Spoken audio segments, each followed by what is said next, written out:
منذ سنوات طويلة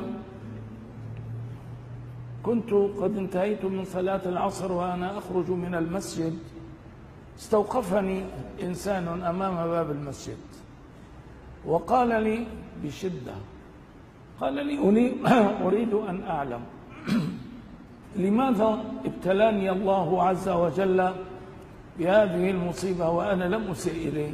ما المصيبة؟ قلت قال طفل لي صغير أظن أنه قال ليس له غيره، فجأة انحط عليه مرض عضال وبعد أيام أودى به المرض ومات.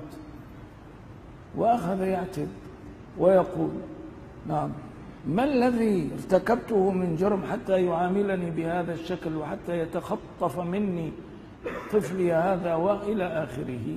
طبعا هذا الموقف ناقد من شأنه أن يدعوه إلى الدعاء، لكن دعاؤه يكون نعم منطويا على عتب.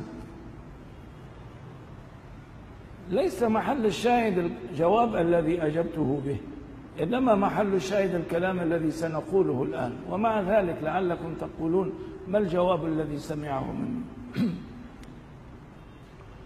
قلت أنا واثق أنك لم تسئ إلى الله شيئا كما تقول وأنت صادق، أبدا لم تسئ إليه، لكن أنا أريد أن أسألك يا هذا، هل جئنا إلى هذه الحياة الدنيا بشروط اشترطناها على الله، أم جئنا إلى هذه الحياة الدنيا بشروط اشترطها الله علينا؟ إن كنت قد جئت إلى هذه الحياة الدنيا بشروط أمليتها على الله واشترطتها عليه وتمت الموافقة على شرائطك ومن ثم جئت إلى هذه الحياة الدنيا، والله كلامك في محله واعتراضك وجيه، لكن هل الأمر كذلك يا أخي؟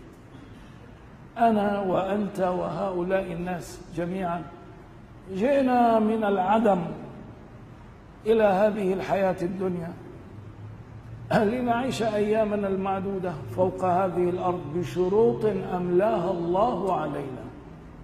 نعم، وأنبأنا أن هذه الحياة الدنيا دار ابتلاء لتبلون في أموالكم وأنفسكم، وقال لنا ولنبلونكم بشيء من الخوف والجوع ونقص من الأموال والأنفس والثمرات وبشر الصابرين.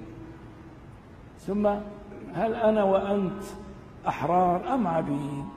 إذا كنا أحرارا والله نملك أن نقول ما نشاء وأن نعترض كما نحب، لكن هل نحن أحرار؟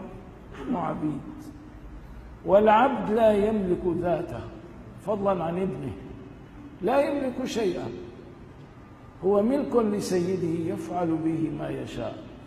المهم هو يعني قلبه طيب، لكن حرقة الأسى على طفله جعلته يقول هذا الكلام.